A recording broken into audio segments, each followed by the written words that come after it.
One cold evening, a small abandoned dog sat outside a hospital door, waiting. Not for food, not for shelter. He was waiting for someone who might never come back.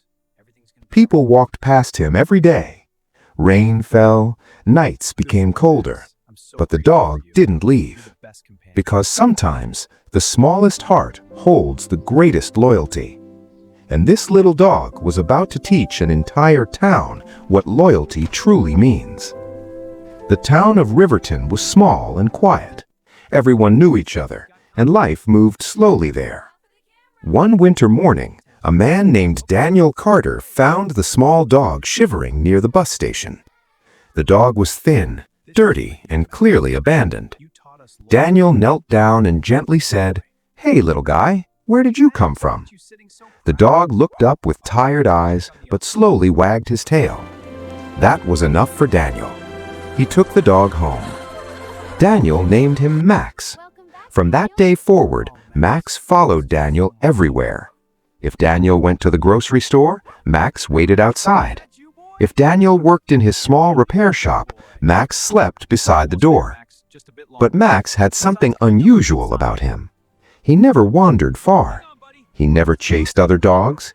He never left Daniel's side. It was as if Max had already lost someone once and never wanted to feel that again. Months passed. Daniel and Max became inseparable. Every morning they walked through the quiet streets together. People in the town began recognizing them.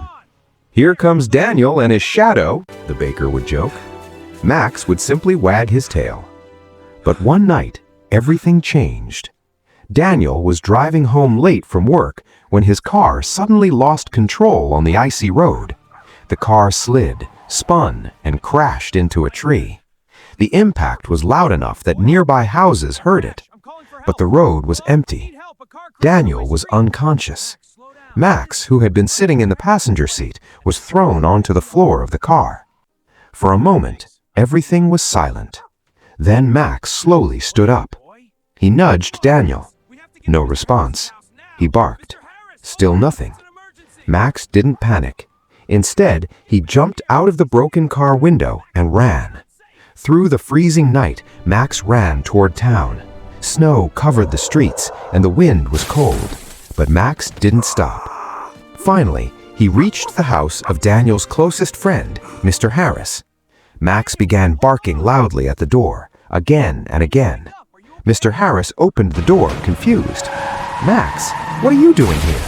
Max didn't enter. He turned and ran a few steps, then looked back, then barked once more. Mr. Harris frowned. "Are you trying to show me something?" Max barked once more and ran down the road. Mr. Harris grabbed his coat and followed. After several minutes, Max led him to the crashed car. Mr. Harris immediately called for help.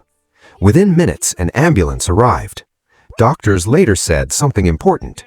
If help had arrived even 30 minutes later, Daniel might not have survived. Max had saved his life. Daniel spent several weeks in the hospital. During that time, Max waited outside the hospital door every single day. Morning, afternoon, night. Nurses tried bringing him food. Sometimes he ate, but he never left the entrance. It didn't matter if it rained. It didn't matter if it snowed. Max waited. Because loyalty doesn't understand comfort. It only understands love. Finally, the day came when Daniel was discharged. When he stepped outside the hospital door with crutches, the nurses smiled. "Look who's been waiting for you." Daniel looked down, and there was Max. It's okay, buddy. The dog froze for a moment. Then his tail started wagging so hard his whole body moved. Daniel knelt down slowly. "Max!" The dog jumped into his arms. People standing nearby wiped their eyes. Because sometimes loyalty speaks louder than words. But the story of Max didn't end there. News about the loyal dog spread across Riverton. Soon, everyone knew about the dog who saved a man's life and waited outside the hospital for weeks. Hey there, boy. The town even placed a small wooden sign outside Daniel's repair shop. It read, "Max, the dog who taught us loyalty." Customers would often stop just to pet him. Children loved him. Travelers took photos with him, but Max never cared about the attention. His world was simple. As long as Daniel was safe, everything was fine. Years passed. Max grew older. His fur turned gray. His steps became slower, but his loyalty never changed. One quiet evening, Daniel sat outside his shop watching the sunset. Max rested beside him. Daniel gently placed his hand on the dog's head.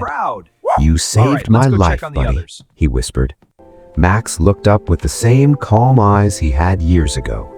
And if dogs could speak, maybe he would have said this: "I didn't save your life. I just stayed loyal." Because loyalty isn't about grand gestures, it's about staying. When things get difficult, when the road becomes cold, when everyone else walks away. And sometimes, the greatest lesson about loyalty doesn't come from people. It comes from a small dog who simply refuses to leave the one he loves.